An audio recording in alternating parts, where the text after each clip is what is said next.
Latency is the audio time delay between transmitters and receivers. In Dante systems, this amount is always set to a known value that falls between 0.15 milliseconds and 5 milliseconds, with a default value of 1 millisecond. Some latency is required for audio packets to be processed by the network. In a Dante system, this value is set on each device independently to allow adequate time for packets to arrive before playing out. The latency of each audio subscription is determined by the higher of the two latency settings on the receiving and transmitting devices. Default Dante latency of 1 millisecond is very low and is thus acceptable for nearly all professional audio applications. Latency settings may be optimized for the lowest workable value using the Latency tab in the device view.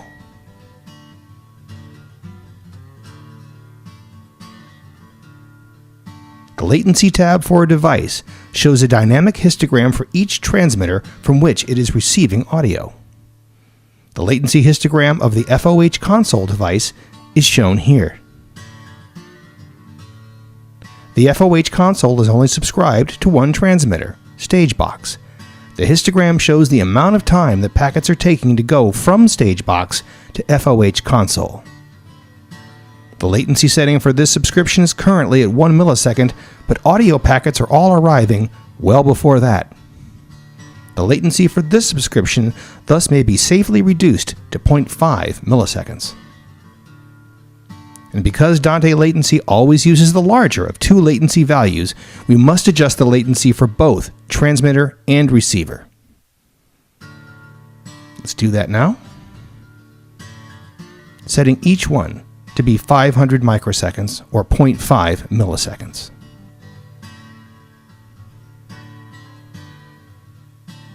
Do the second.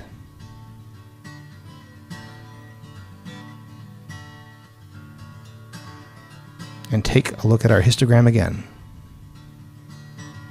The latency setting for this subscription has been changed to 500 microseconds or 0.5 milliseconds. Note that if the latency for the transmitter, StageBox, had remained at 1 millisecond, the subscription latency would also be at 1 millisecond, as that is the higher of the two. Now the histogram shows that our new latency still allows plenty of time for the audio packets to arrive. Latency could thus be further reduced, but with an increased risk of audio glitches in the event of network congestion. Thanks for watching this video on adjusting latency with Dante Controller.